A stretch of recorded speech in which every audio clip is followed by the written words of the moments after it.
उपस्थित जिन धर्म प्रेमी भवे जीवो, इस जगत में जीने वाला हर प्राणी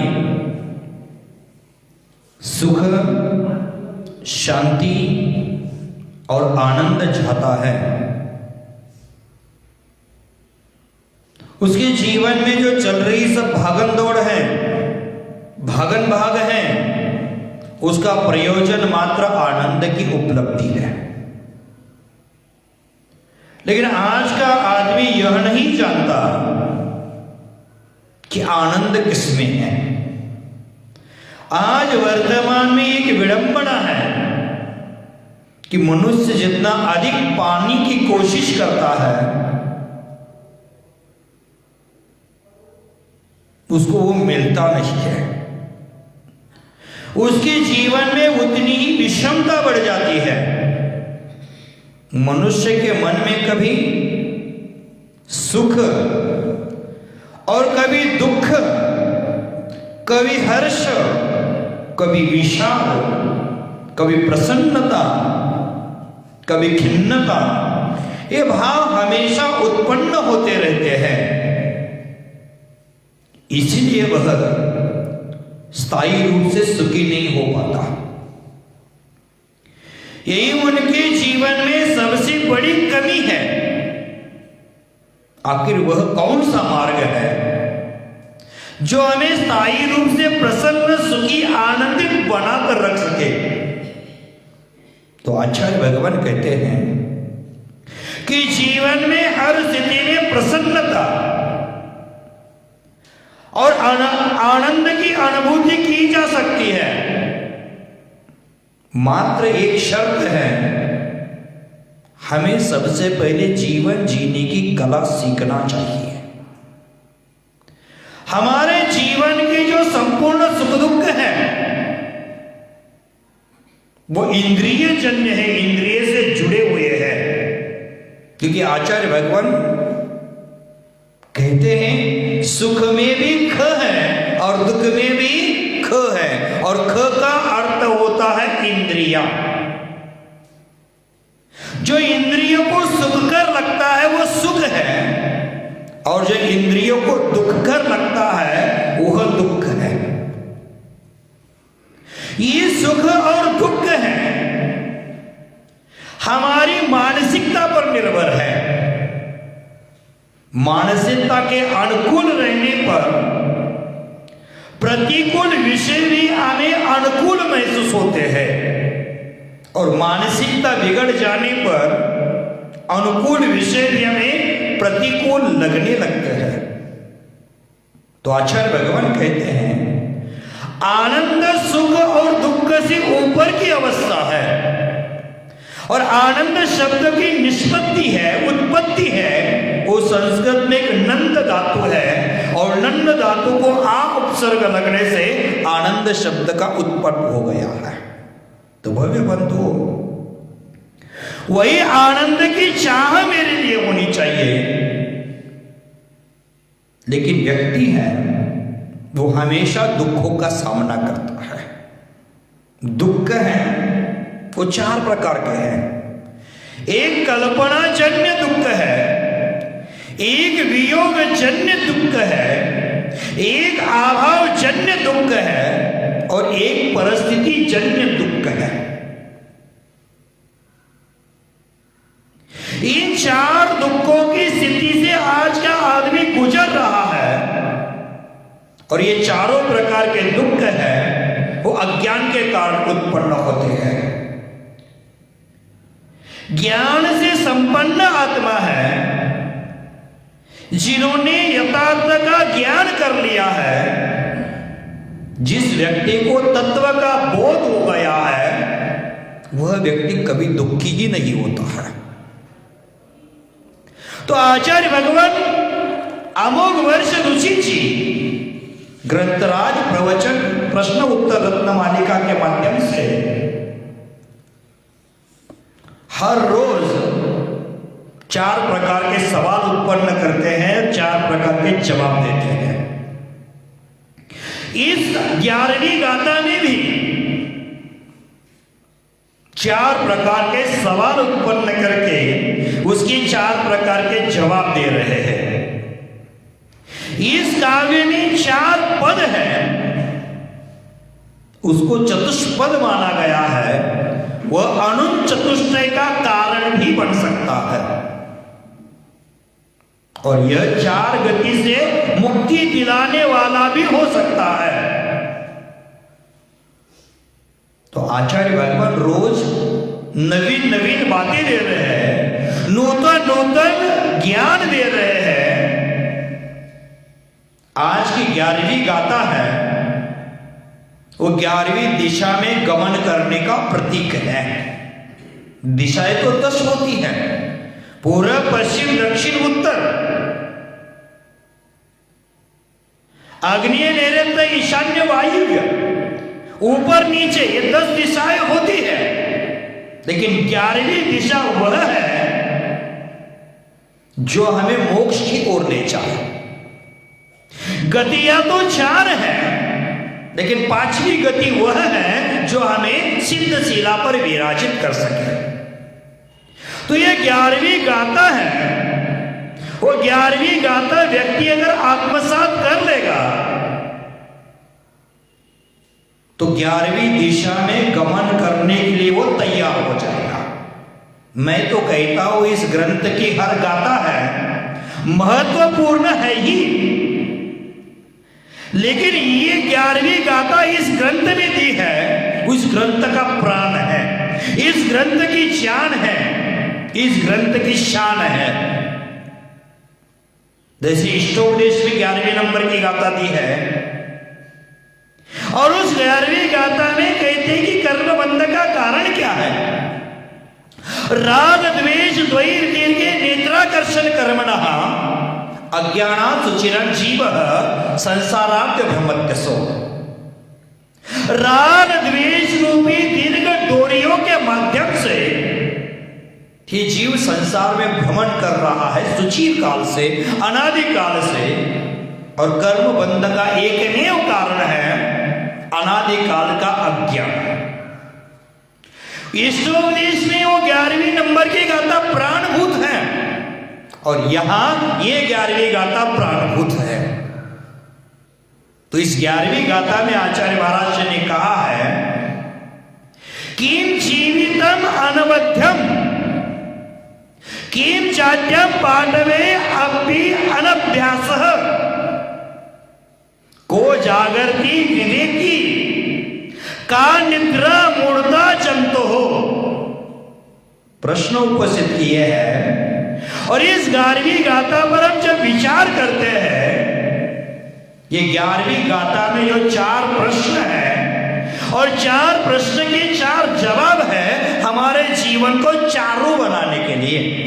चारू का अर्थ होता है सुंदर।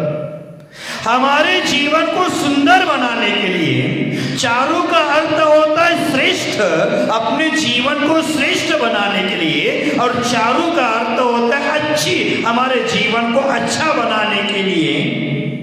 एक गाथा बहुत महत्वपूर्ण है। हम बोलते भी हमेशा है 4 दिन की जिंदगी में 4 बातें चाहिए। याजहक महरे आजीजी खोकसा शोके इलम। तो हमारी 4 दिन की ये जिंदगी है, ये 4 दिन की जिंदगी में हमें 4 बातें ही सीखना है। 5वीं बात का कोई आवश्यकता ही नहीं है। 4 बातें हमारे जीवन में पर्याप्त है। 4 शुक्ल ध्यान, अगर 4 शुक्ल ध्यान आपके जीवन में आते हैं तो बाकी किसी की आवश्यकता ही नहीं है। 4 शुक्ल ध्यान के बाद आचार्य भगवान कहते हैं 4 प्रकार की आराधना आपके जीवन में आनी चाहिए। दर्शन आराधना, ज्ञान आराधना, चारित्र आराधना और तप आराधना। ये 4 प्रकार की आराधना जीवन में पर्याप्त है। 5वीं कोई आराधना नहीं है। हमें मोक्ष मार्ग की ओर बढ़ना है तो 4 कषायों को जीतना है। क्रोध, मान, माया और लोभ। करना ही नहीं है। चार कषायों को जीत करके हमारे जीवन में चार तत्वों का उत्पाद होना है, चार धर्मों का उद्गम होना है। क्षमा, मार्दव, आर्जव और संतोष। शौच कहो अथवा संतोष कहो, ये चार बातें जीवन में आ जाए तो पांचवें तत्व की प्राप्ति, सत्यार्थ की प्राप्ति, पंचम गति की प्राप्ति स्वयमेव हो जाती है। इसलिए हमारे जीवन में चार को बहुत महत्व दिया है। तो आचार्य भगवान कहते हैं ये चार बातों की जिंदगी है, चार बातों को हमें समझना है। उम्र तगाजे में मांग कर लाए ये जिंदगी चार क्षण की, दो आरजू में निकल गए और दो इंतजार में हमारे पास बचा क्या। जैसे कबीरदास ने एक दोहा लिखा है, ये दिन रात होती है 8 प्रहर का होता है, उसमें 5 प्रहर धंधे गया, 3 प्रहर गया सोए। 5 प्रहर धंधे गया, 3 प्रहर गया सोए। 1 प्रहर भी हरिनाम बिना मुक्ति कहां से होए। मैंने 5 प्रहर धंधे जाता है, 1 प्रहर 1.5 घंटा का होता है। 5 प्रहर धंधे जाता, 3 प्रहर सो जाता है। 1 प्रहर भी जिनेंद्र भगवान का नामस्मरण नहीं किया तो उसको मोक्ष कहां से मिलेगा, मुक्ति कहां से मिलेगी। तो आचार्य यहां कहते कि जो 2 दिन थे वो आरजू में निकल गए और उसमें भी 2 क्षण, उसमें 1 क्षण जिंदगी का है और एक दूसरा क्षण है मृत्यु का। अब 2 क्षण और बचे, आरजू वाले 2 क्षण और बचे। जब आरजू कर रहे जिस चीज मिलने की तो मिल नहीं रही है। व्यक्ति है जीवन में इंतजार कर रहे हैं, 1 क्षण है वो मौत का और दूसरा क्षण है जन्म का। उसके बीच में जो जिंदगी है उस जिंदगी में मुझे धर्म करना है और उसी को आचार्य महाराज जीवन कहते हैं। धर्म हम करते हैं, लेकिन धर्म जब हम करते हैं जीवन में प्रतिकूलता आती है तब। अनुकूलता में व्यक्ति धर्म कम कर पाता है, प्रतिकूलता में भगवान की याद आती है। इसलिए कबीरदास को कहना पड़ा, दुख में सुमरण सब करे, सुख में करे ना। जो सुख में सुमरण करे दुख काहे का होए। जो व्यक्ति सुख में सुमरण करता है उसको कभी दुख नहीं होता है। और आप लोग दुख में भगवान का सुमरण करते हैं लेकिन सुख में करते नहीं, और सुख में सुमरण करते नहीं, इसलिए प्रकृति को आपको दुख देना पड़ता है। उस दुख में कम से कम भगवान का सुमरण तो कर सके। वह दुख अच्छा है जो दुख हमें भगवान का नामस्मरण करने के लिए मजबूर करता है। भगवान का नामस्मरण कब करना चाहिए?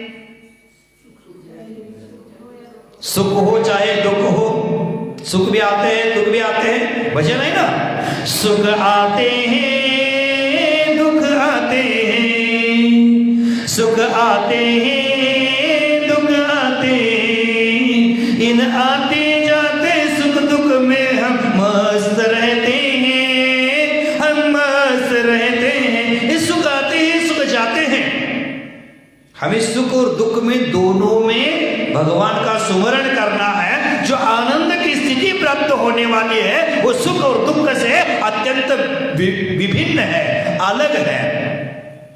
तो सुख के लिए भगवान का स्मरण करना है। कब करना है?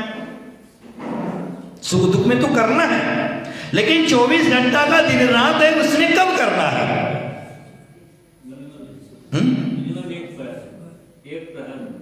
देखो सुबह सुबह प्रभात की वेला होती है, उस प्रभात की वेला में परमात्मा की भक्ति लाभकारी होती है।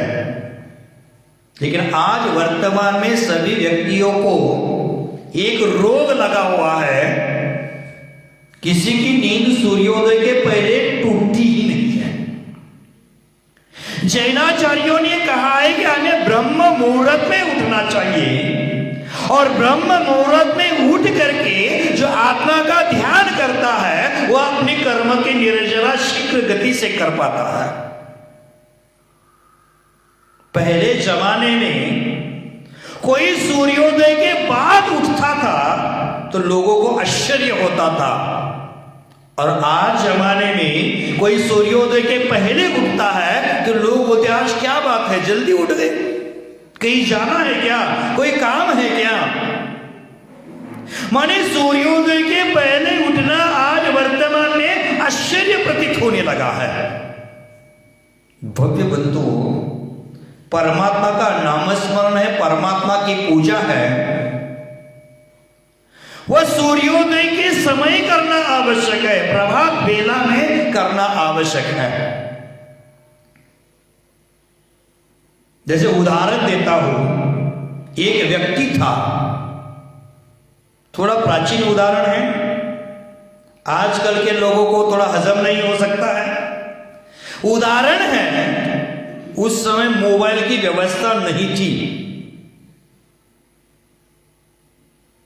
रिश्तेदारों से कोई काम था तो चौराहे पर एसटीडी बूथ था, वहां जाकर कॉल कर रहा था शाम के 7 बजे। घर में भी लैंडलाइन की इतनी व्यवस्था नहीं थी, तो एसटीडी बूथ पर जाकर किसी को कॉल लगा रहा था 7 बजे, और सामने से आवाज आ रहा था इस रूट की सभी लाइनें व्यस्त है, थोड़ी देर के बाद पुनः कोशिश करें, पुनः डायल करें। 7 बजे आवाज यह प्रारंभ हो गया, 7:30 बज गई, दूसरी बार कॉल कर गया वही, तीसरी बार कर दिया वही आवाज, चौथी बार वही, 5वीं बार वही, बार बार वही आवाज आ रही थी। और जो एसटीडी बूथ का मालिक था वो बैठे बैठे हंस रहा था, वह बार बार प्रयास कर रहा था। 7 बजे से लेकर 12 बजे 1 बजे तक वो प्रयास कर रहा है, लेकिन हर बार आवाज क्या आ रही है, इस रूट की सभी लाइनें व्यस्त हैं। वो बेचारा थक गया। जो तो एसटीडी बूथ का मालिक था वो बताता है साहब अभी आपको फोन नहीं लगेगा, आप सुबह 5 बजे आ जाना, फोन लगेगा। तो बोलते बार ये क्या बात हो गई, मैं 7 बजे से अब तक प्रयास कर रहा हूं, रात के 2 बज गए हैं फिर भी कॉल नहीं लग रही है, और पुनः 5 बजे बुला रहे हो, आप खोलोगे दुकानदार? तो हाँ खोलेंगे, आप 5 बजे आ जाना, कॉल लगेगा। और सही में वो व्यक्ति 5 बजे के पहले 4:30 बजे ही गया कॉल लगाने के लिए, कोई जरूरी होगा, दुकानदार भी जल्दी उठकर बैठा था। 4:30 बजे उस व्यक्ति ने कॉल लगा दिया, कॉल एक ही प्रयास में लग गया। जब एक ही प्रयास में कॉल लग गया तो उसको भी आश्चर्य हुआ, जो अपना काम करना था उतना काम कर लिए, जितना बिल हुआ था उतना बिल दे दिए। और बिना रहे उसने पूछा कि कल मैं इतना प्रयास कर रहा था कॉल नहीं लगा, और सुबह 5 बजे कैसे कॉल लगा? तो वह व्यक्ति बोला कि इसलिए कॉल नहीं लग रहा था कि सब पहले 7 बजे मोबाइल से बात कर रहे थे एक दूसरे से, रात्रि 1-2 बजे तक, इसलिए कॉल नहीं लग रहा था, लाइनें सब व्यस्त थी। और 5 बजे कॉल इसलिए लगा कि सब आप निंदिया रानी के पास बैठे हुए, सब सोए हुए हैं, इसलिए सुबह सुबह कॉल लग गया। और जिस व्यक्ति से आपको संपर्क करना था उस व्यक्ति से आसानी से संपर्क हो पाया। उसी प्रकार भव्यात्माओं, प्रभात की वेला में भगवान की अगर भक्ति करोगे तो भगवान से संपर्क अपने आप हो जाता है, क्योंकि दिन भर लोगों की भीड़ रहेगी तो उस रूट की लाइनें व्यस्त रहेगी। परमात्मा से संपर्क करने के लिए प्रभात बेला ही आवश्यक है, और प्रभात बेला में परमात्मा से संपर्क अच्छी तरह से होता है, इसलिए सूर्योदय के पहले उठना अत्यंत आवश्यक है। अगर सूर्योदय के बाद उठकर यहां आओगे तो ना तो परमात्मा से संपर्क होगा, ना तो आत्मा परमात्मा बनेगी, ना तो जीवन में सौभाग्य का सूर्य खिलेगा। जो सूर्योदय के बाद उठते हैं उनके जीवन में सौभाग्य का सूर्य अस्त हो जाता है। सूर्योदय के साथ जो उठते हैं उनके जीवन में सुख के हृदय, सुख के कमल खिला करते हैं। इसलिए सूर्योदय के पहले उठना जरूरी है। तो आचार्य भगवंतों ने यहां कहा था हमें भगवान का स्मरण जो है वो दुख में नहीं सुख में करना चाहिए। अगर हम सुख में स्मरण करते तो हमारे जीवन में दुख आता ही नहीं। लेकिन हमें भगवान की याद कब आती है? जब संकट होता है, दुकानदारी अच्छी नहीं चलती, कर्जा अच्छा नहीं, कर्जा हो जाता है, तो भगवान की याद आती है। भगवान भगवान कैसे भी करो और मुझे इस संकट से छुड़ा दो। भगवान जो भी कर लो मुझे संकट से छुड़ा दो। मैं आपके दरबार में रोज आऊंगा, रोज अभिषेक करूंगा, रोज कलशा करूंगा। और संकट से निकल जाता है आदमी और पुनः भगवान के मंदिर में आना छोड़ देता है। तो आचार्य भगवान कहते हैं सुख के माथे बल पड़े नाम प्रभु का जाए, बलहारी उस दुख की पल पल नाम रटाए। बलहारी उस दुख की, वो हमें हर पल भगवान का नाम रटने के लिए मजबूर कर रहा है। जब जीवन में सुख आता है थोड़ी भी प्रतिकूलता सहन नहीं होती, माथे पर बल पड़ जाते हैं और उसी समय हम भगवान को याद करते हैं। देखो अपने जीवन में थोड़ी भी प्रतिकूलता हमें बर्दाश्त नहीं होती। हमारे प्रतिकूल शब्दों का उच्चारण हो गया तो हमारे हृदय में ठेस पहुंचती है। हमारे अनुकूल बोलने वाला व्यक्ति हो तो अच्छा लगता है। आज श्रावकों को भी ऐसा लगता है कि हर कार्य में महाराज जी हमारी जी हुजूरी करे। महाराज जी को हम जो बोले महाराज जी वो जी जी जी बोलते जाए। और महाराज जी अगर श्रावकों के प्रतिकूल एकाध शब्द बोले, महाराज जी आज हम सबके सामने बोल दिए, आना ही छोड़ देता है। प्रवचन में तब तक बोल बैठता है जब तक उनकी अनुकूल बातें चल रही है, और एकाध उनके प्रतिकूल बात निकल भी आए तो अहंकार आ जाता है और प्रवचन सभा का त्याग करके निकल जाता है। अब प्रवचन सभा का त्याग करने से महाराज जी का नुकसान हो गया कि श्रावक का नुकसान हो गया? ये अहंकार ऐसी चीज है हमारा घाटा कर देती है। अनुकूलता में हम सभी धर्म करते हैं और प्रतिकूलता आ जाती है तो धर्म करना छोड़ देते हैं। हमारी अनुकूलता है गर्मी में हम अभिषेक करने आ जाएंगे, ठंडा लगेगा तो नहीं महाराज ठंडा बिस्तर छोड़ना नहीं होता है। आज जगत का अटवाश्चर्य था, सिद्धू आया था अभिषेक में। मैंने कहा दिव्या को आज ऐसा लगेगा कि मेरी पति ने मेरे लिए ताजमहल बनवा दिया है। एक दिन अभिषेक में आया तो ठंडा का प्रतिकूलता समय है, उस समय हम धर्म छोड़ देते हैं। हमारे प्रतिकूल एकाध शब्द का उच्चारण हो जाए तो हमारे मन में अहंकार उत्पन्न हो जाता है और हम प्रवचन सभा का त्याग कर देते हैं। तो आचार्य भगवान कहते हैं कि प्रवचन का सभा का त्याग भी कर रहे हो फिर भी आपका अच्छा चल रहा है, इसका मतलब आपका पुण्योदय है। आप अभिषेक नहीं करते फिर भी अच्छा चल रहा है, इसका मतलब आपका पुण्योदय है। इसलिए तो अहंकार कर रहा है, इसलिए तो आपा खो रहा है। किंतु जब दुख आता है तो एक एक क्षण के लिए भगवान का नामस्मरण करता है। वो तो हे भगवान मेरे बहुत खराब दिन चल रहे हैं, मैं तड़प रहा हूं, भगवान अब मेरे बस की बात नहीं बची है, तारना है या मारना है तू ही देख ले, मुझे क्या करना है तेरे ही बस में है। अब यही धुन भगवान के सामने रटता रहता है। तुझे इस कष्ट से उबारना है भगवान। मुझे बहुत कष्ट हो रहा है, उससे निकालो भगवान। मैं तो तेरा सिर पर नाम ही जपूंगा, तू ही मुझे बचा ले। जैसे गर्भ में जीव आता है, बहुत सारी यातनाएं, बहुत सारी पीड़ा वहां सहन कर लेता है। पंडित दौलत राम जी ने छड़ाला में कहा है, जननी उदर वशो नवमास अंग संकुचित पाई त्रास। मां के उदर में 9 मास सिकुड़ कर बैठना पड़ा। हम जब ट्रेन की यात्रा करते हैं और ट्रेन में बहुत भीड़ है, सिकुड़ कर बैठना है, 1-2 घंटा की यात्रा है, सिकुड़ कर बैठने में कितनी परेशानी होती है। लेकिन ये जीव है, मां के गर्भ में 9 माह सिकुड़ कर बैठा।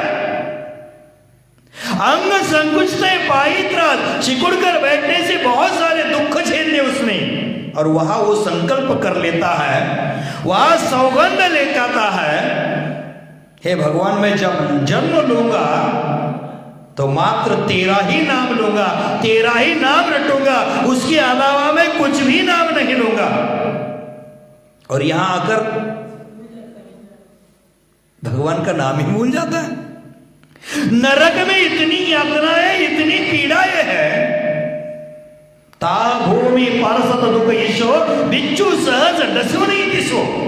वहां की भूमि को स्पर्श करते ही इतनी वेदना है, इतनी पीड़ा है कि एक साथ हजारों बिच्छू एक बार काट ले और करोड़ों मुखों के द्वारा, करोड़ जीवा के द्वारा उसका वर्णन करे तो उस दुख का वर्णन नहीं हो पाएगा। इतना दुख वहां की भूमि को स्पर्श करते ही होता है। और कितना रहना है वहां?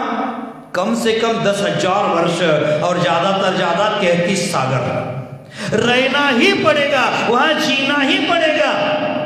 यहां हम प्रवचन हॉल में आते हैं, मार्बल की जमीन बना दी है, बहुत ठंडी होती है, बैठने के लिए आसन है फिर भी ठंडा लगता है, शरीर पर कपड़ा है फिर भी ठंडा लगता है। कोई कोई 2-2, 3-3 आसन लेकर भी बैठता है। यहाँ का वो ठंडा बर्दाश्त नहीं हो रहा है। और नरक के भूमि को स्पर्श करते ही करोड़ों बिच्छू एक साथ काट ले, उतनी वेदना वहां होती है, लेकिन वहां बर्दाश्त करता है। यहाँ की हल्की ठंडी हमें बर्दाश्त नहीं हो रही है, लेकिन नरक में कितनी ठंडी है, मेरु समान लोह गले जाए, ऐसी शीत उष्णता था। नरक में इतनी उष्णता है कि नरक में इतनी गर्मी है कि मेरु पर्वत जैसा लोहे का गोला भी पिघल जाएगा। और इतनी ठंडी है, वो पिघला हुआ रस है पुनः एकत्रित हो जाएगा। इतनी ठंडी है, वहां मैंने इतना बर्दाश्त किया। और वो जब बर्दाश्त नहीं हो रहा था तब ये सोच रहा था कि भगवान कृपा कर देना,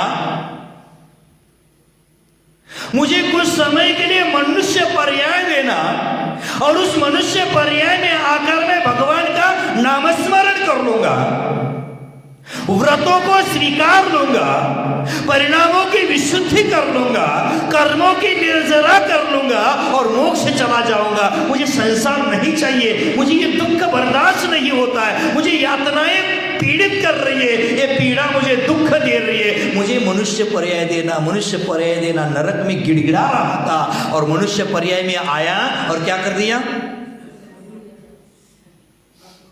मनुष्य पर्याय में आया, नरक में भाव कर रहा था कि मनुष्य पर्याय मिले, भगवान का नामस्मरण करे, लेकिन मनुष्य पर्याय में आया और इस धरती को इसने नरक बना दिया।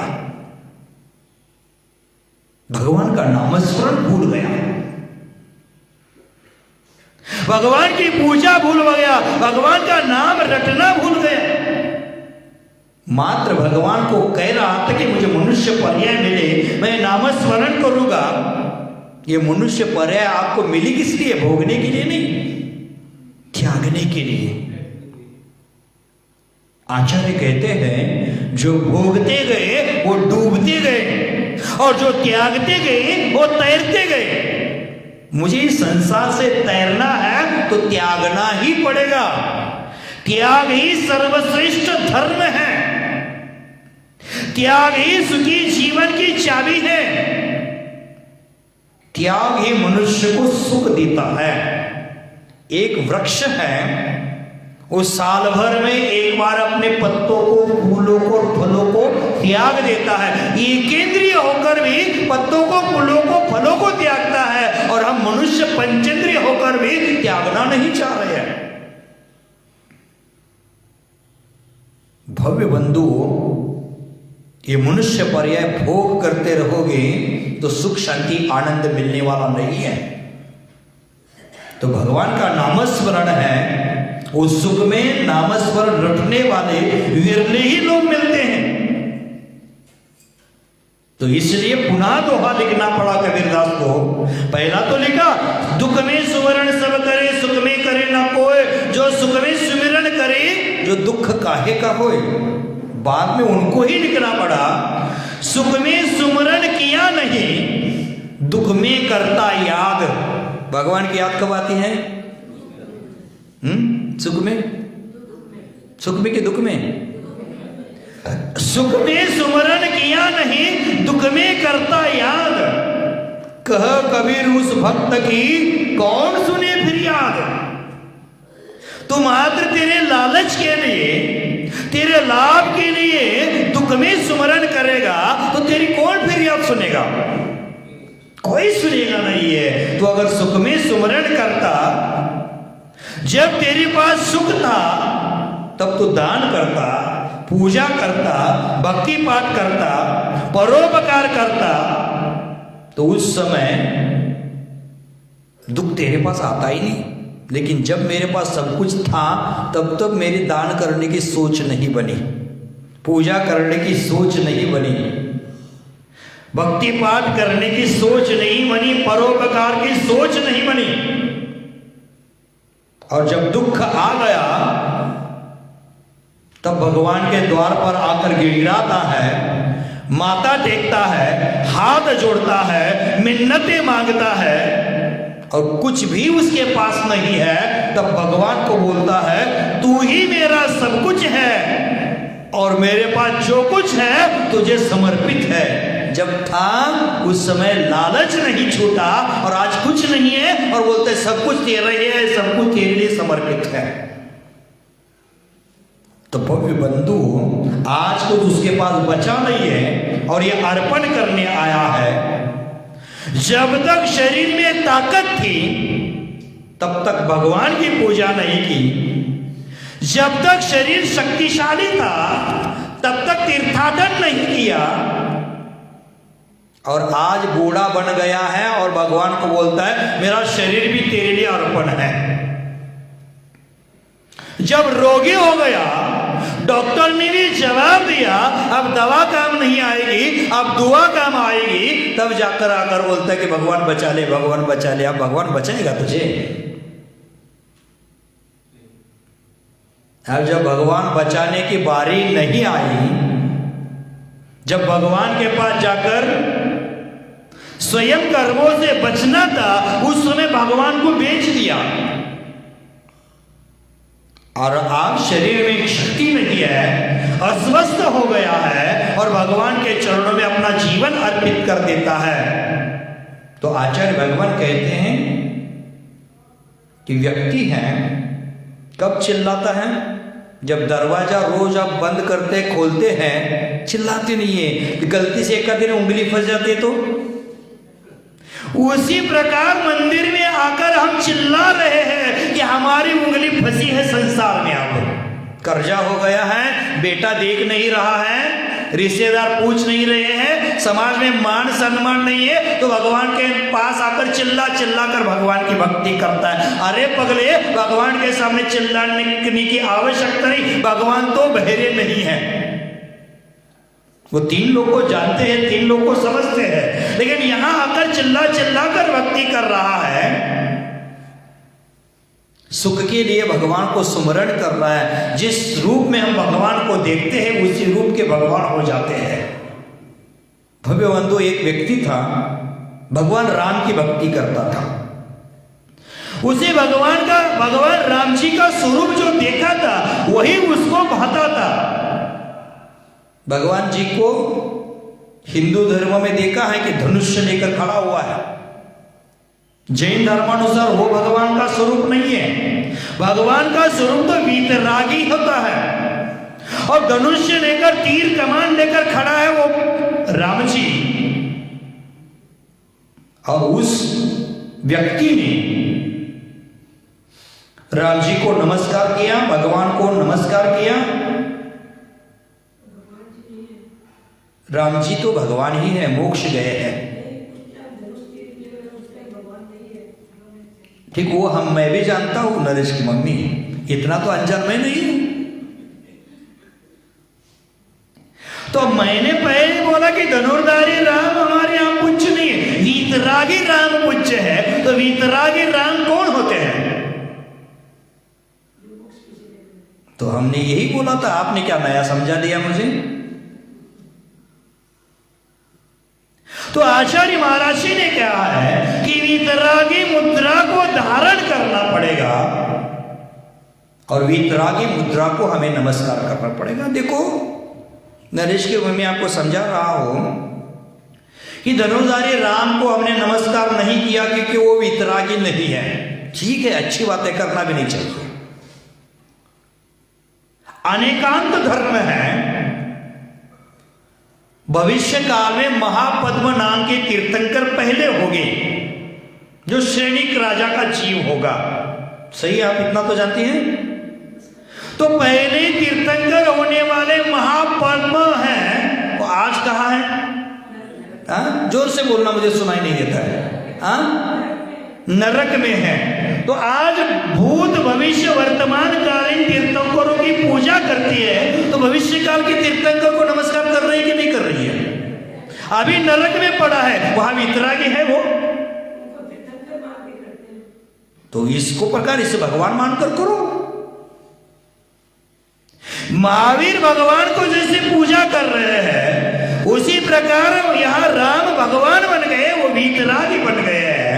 तो उसको मानना नहीं है, वो बन ही गए हैं। तो हमें वीतरागता की पूजा सर्वतोपरि है। तो आचार्य भगवान कहते कि वीतरागता को ही नमस्कार करूंगा, मेरा कोई माता नारियल नहीं, मैं मात्र वही वीतरागता का ही उपासक बनूंगा। ऐसे ही आप सोचोगे तो दिगंबर साधु को नमस्कार करना छोड़ना पड़ेगा कि दिगंबर साधु वीतरागी नहीं बने हैं कि बने हैं। वीतरागी तो भगवान ही होते हैं। आचार्य उपाध्याय साधु ये वीतरागी नहीं है, वीतरागता के मार्ग पर चल रहे हैं। जरूर वीतरागता के मार्ग पर चल रहे हैं, इसलिए वो पूजनीय है। अब पंच परमेश्वर में है ना, मुझे भी पता है। अब पंच परमेश्वर में वो है, इसलिए हम पूजा करते हैं। तो जिनवानी पंच परमेश्वर में नहीं है। अब बोलेगी नवदेवता में है ना, इसका आगे जवाब तैयार है इनका, मुझे पता है। अब जिन चैतालय नवदेवता में है, पंच परमेश्वर में, आप देखना जिन चैतालय का अर्थ क्या होता है? चैत्य माने भगवान हो गए, चैत्य माने प्रतिमा हो गई, चैतालय मंदिर हो गया, मंदिर का एरिया हो गया, मंदिर का परिसर हो गया। अब मंदिर के परिसर में आप यहाँ आते समय जूता लेकर आए हैं और मेन डोर के अंदर रखे हैं, तो चैतालय पूजनीय होते हुए भी उस पर जूता रख के पाप लगेगा कि पुण्य लगेगा? तो किस किसने मंदिर के अंदर जूता छोड़ा है? मंदिर का परिसर धर्मशाला भी उस एरिया में आ गई। पोर्शन अलग अलग नहीं, एक ही पोर्शन है, और उसी पोर्शन में कोई मांगलिक कार्यों में हम आलू प्याज पका रहे तो पुण्य हो गया कि पाप हो गया? नवदेवता पूजनीय है कि नहीं है? तो नवदेवता पूजनीय, चैतालय पूजनीय होते हुए भी चैतालय के आंगन में ऐसा कार्य करोगे तो पुण्य होगा कि पाप होगा? हमारे समाज के मंत्रिमंडल को ये निर्णय करना चाहिए, समाज के द्वारा ये निर्णय पास करना चाहिए कि मंदिर में यहाँ धर्मशाला में भोजन होगा तो आलू प्याज लेस होगा, उसी को ही धर्मशाला किराए से दी जाएगी, नहीं तो नहीं दी जाएगी। नियम होना चाहिए। नहीं तो पुण्य की जगह पाप कमा रहे हो और उस पाप के भागी मंत्रिमंडल बनेगा, क्योंकि वो गार्जियन है समाज का, गार्जियन लोग होता है घर का, वही दुखी हो जाता है। तो हमें ये सोचना बहुत जरूरी है। तालियां पीटी आपने, किसने तालियां पीटी? हाथ ऊंचा करो, हाथ थोड़ा जल्दी से जोर से करो ना। आलू प्याज लेस यहाँ भोजन होना चाहिए, किस किस को लगता है? हाथ ऊंचा करो। मंदिर में आलू प्याज धर्मशाला में नहीं पकना चाहिए सबको। आप इतना संकल्प करो, आप इतना संकल्प करो, या आलू प्याज कौन पका रहा है वो पाप कमाएगा ही। आप इतना संकल्प करो, जिस दिन मंदिर या धर्मशाला में आलू प्याज पकता है उस भोजन में आप भोजन ही नहीं करेंगे। इतना संकल्प करो, अपने आप छूट जाएगा सब। आप भोजन में नहीं जाएंगे तो बनाने वाला किस लिए बनाएगा? तो नहीं खाओ, अच्छी बात है। अगर नहीं खाओगे तो वो स्वयं लज्जित हो जाएगा कि ये लोग हमारे यहाँ खाने नहीं आएंगे। नहीं है तो अच्छी बात है, अपना तो धर्म पल गया ना, अपना धर्म पल गया। दूसरा क्या कर रहा है वो दूसरे पर छोड़ दो, अपना तो धर्म हमें पालना पड़ेगा ना। हमें अपना धर्म पालना है। दूसरे की ओर देखोगे तो दुखी है, दुख ही दुख है। स्वयं की ओर देखोगे तो सुख ही सुख है। हमें स्वयं की ओर देखना है, दूसरी की ओर क्या देखना है हमें? घर में पाप करते तो हैं ही, और यहां मंदिर जी में आप पाप करोगे तो क्या होगा? वैदिक धर्म में बिल्ली को मारने से पाप होता है, और पाप धोने के लिए वो काशी बनारस जाते हैं वहां पाप धोने के लिए, और वहां जाकर बिल्ली मारेगा तो कहां धोएगा?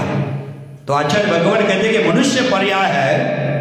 अन्य क्षेत्रे कृतं पापम पुण्य क्षेत्रे विनश्यति, पुण्य क्षेत्रे कृतं पापम वज्रलेपे भविष्यति। हम अन्य क्षेत्र में पाप करते, दुकान में पाप करते, घर गृहस्थी में पाप करते, वो पाप को प्रक्षालित करने के लिए मंदिर में आते, तीर्थ स्थान पर जाते, और वहां जाकर पाप करोगे तो कहां जाना पड़ेगा?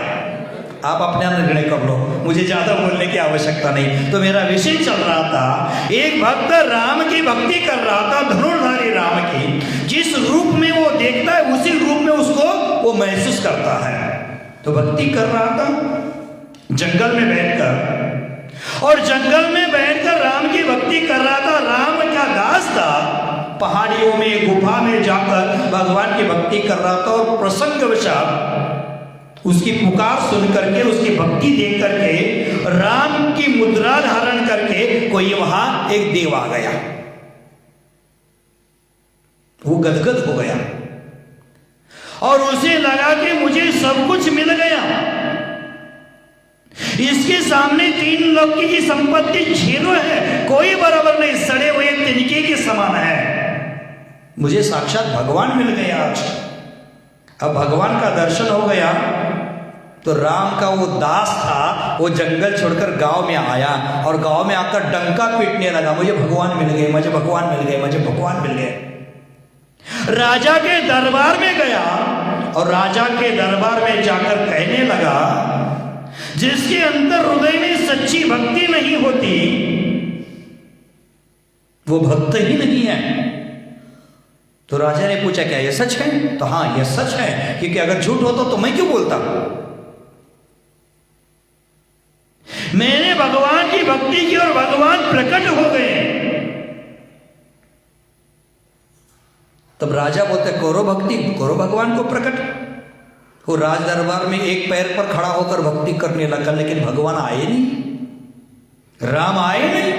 तो बोलता यहां नहीं आएंगे, जंगल में चलो। तो पूरा राज्य का भीड़ जंगल में लगा, वहां जाकर फिर उन्होंने भक्ति प्रारंभ कर दी। लेकिन 1 घंटा 2 घंटा 4 घंटा भगवान की भक्ति कर ली, लेकिन भगवान आए ही नहीं। तब जाकर जो भीड़ लगी थी थोड़ा थोड़ा कम होने लगी, सब भीड़ निकल गई। तब भगवान उसके सामने आ गए, धनुष हाथ में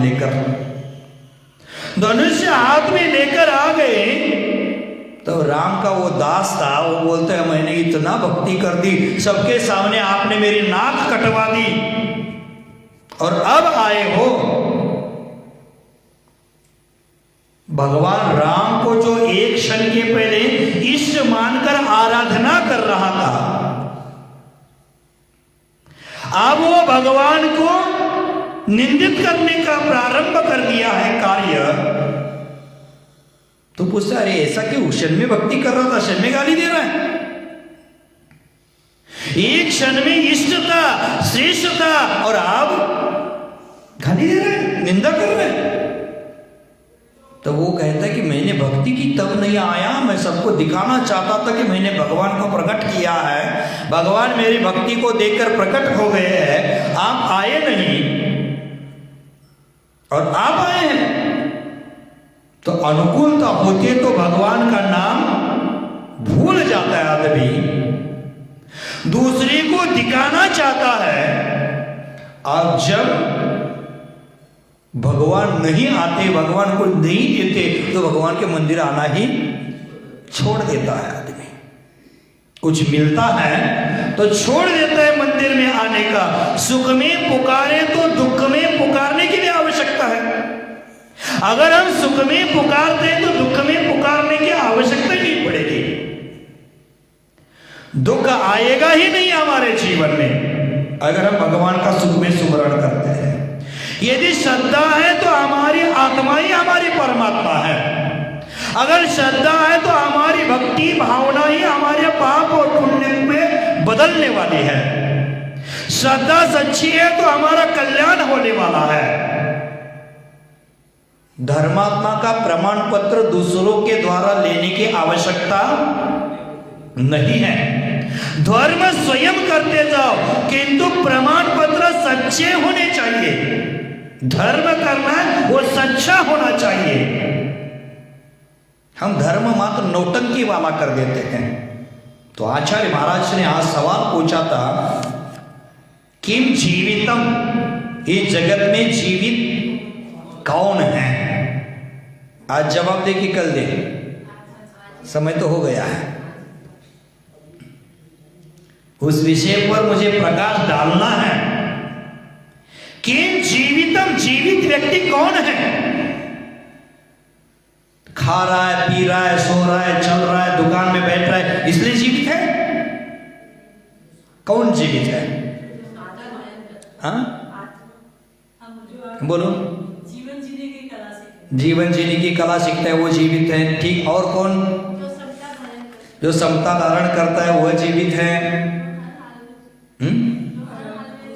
हर हाल में खुश रहता है वो जीवित है। और जो भगवान की भक्ति पूजन करता है, भगवान की भक्ति पूजन करता है वो जीवित है। और बहुत जो सुख में भगवान का नाम लेता है वो जीवित है। जो निस्वभाव में रहता है वो जीवित है। संतोष का धन जिसके पास है वो जीवित है। हाँ? खुद को जानता वो जीवित है। बताओ बताओ, कितने सारे जवाब निकल रहे हैं। आपके जवाब झूठे नहीं है। एक प्रश्न के जवाब अनेक हो सकते हैं। जैसे अभी कहा था, जिस रूप में भगवान को देखता है उसी रूप में उसको भगवान दिखता है। उसी प्रकार आप जिस रूप में इस सवाल का जवाब खोजते हैं उसी प्रकार आपको मिलता है। तो आचार्य भगवंतों ने कहा है, जीवित व्यक्ति कौन है? आचार्य भगवान कुंद कुंद से सवाल पूछा जाए तो कुंद कुंद आचार्य कहते हैं, जिसके पास सम्यक दर्शन है वो जीवित है। आचार्य सकल कीर्ति महाराज, आचार्य भगवान इंद्रनंदी जी स्वामी आदि आचार्य भावसेन आचार्य, इनको पूछा जाए तो वो कहते हैं कि जीवित व्यक्ति वह है जिसके पास संयम है। नीतिकार कहते हैं जीवित व्यक्ति वह है जो ज्ञानवान है। जो ज्ञानवान मनुष्य है वह जीवित है, अन्यथा वह पशुतुल्य है। किंतु आचार्य भगवान अमोघ वर्ष ऋषि जी यहां जीवित व्यक्ति उसको कहते हैं जो पाप से रहित है। जो पाप कर्म नहीं कर रहा है वह जीवित है, और जो पाप कर रहा है वह जिंदा होकर भी मुर्दा है। तो आचार्य भगवंतों ने कहा है, मुर्दा पाप नहीं करता, फिर भी ये जीवित होकर पाप कर रहा है। तो आचार्य भगवान समंत भद्र स्वामी को पूछोगे तो आचार्य समंत भद्र स्वामी ने इसीलिए कहा है, यदि पाप निरोधन्या संपदा किम प्रयोजनम। हमारे पास संपत्ति है और वह संपत्ति पाप कर्म का निरोध नहीं कर रही है, तो संपत्ति से क्या प्रयोजन है? इसमें कौन ऐसा व्यक्ति है बता कि जो पाप नहीं करता है? तो अब जीवित है कि मुर्दा है? जीवित होकर भी मुर्दा है। ये जमीन पर भार बने हुए हैं। मैंने माता के गर्भ में हो अथवा नरक में हो संकल्प किया था कि मैं भगवान का नामस्मरण करूंगा, और यहां आकर पाप कर रहा है, भगवान का नामस्मरण भूल चुका है। तो आचार्य भगवंत ने कहा किम जीवितम, इस जगत में जीवित कौन है? जो पाप कर्म से रहित है, अशुभ परिणामों से रहित है, वही व्यक्ति जीवित है। तो हमें क्या होना पड़ेगा? पाप कौन कौन से हैं? हिंसा, झूठ, चोरी, कुशील, इससे बचना पड़ेगा कि नहीं बचना पड़ेगा? जिन धर्मों में परिग्रह का प्रमाण कहा अथवा परिग्रह का त्याग कहा, वही लोग परिग्रह बढ़ा रहे, परिग्रह का संचय कर रहे हैं। आज वर्तमान में जिसके पास गाड़ी, बंगला, नौकर, चाकर है, उसको हम पुण्यात्मा कहते हैं, लेकिन धर्म उसको पापात्मा कह रहा है कि जिसके पास ज्यादा परिग्रह हो ज्यादा पापी है। लेकिन परिग्रह हमारा छूट नहीं रहा है, परिग्रह का हम संचय करते जा रहे हैं। तो आचार्य भगवान कहते हैं कि उस परिग्रह से हमें दूर होना है। जो हमें शरीर मिला है, इस शरीर के माध्यम से पाप करने से अच्छा पुण्य करो। ये शरीर पुण्य कमाने के लिए मिला है, और पुण्य इसलिए करना है जब हमारे पास शरीर मिला है, जब तक वचन बोलने की शक्ति है, तब तक हमें मीठे बोल बोलना चाहिए, भगवान के गुणगान गाना चाहिए। बोल सकते हो तो बोलो, जिससे कि भी पुण्य हो जाए। हमारा मन हित और अहित को जानने में समर्थ है, हमारा मन पुण्य और पाप को जानने में समर्थ है, हमारा मन गुण और दोषों की समीक्षा करने में समर्थ है। तब तक हमारा मन ज्ञान और अज्ञान को जानने में समर्थ है। जब तक हमारा मन मिथ्या और सम्यक्त्व की परिभाषा समझता है, संयम असंयम को जानता है, जब तक हमारा मन राग द्वेष के भेद को समझता है, तब तक मन में सही का निर्णय कर लो। पाप और पुण्य से सही क्या है? पुण्य है। धर्म अधर्म से सही क्या है? धर्म है। सुख दुख में क्या है? सही का निर्णय करो, और सही निर्णय करके उसके ऊपर कदम चलाओ, आगे बढ़ो, तभी जाकर हमारे लिए जीवन जीने का कोई मकसद होगा, जीवन जीने का कोई मायना होगा। हम समझते सब है, लेकिन करते विपरीत है।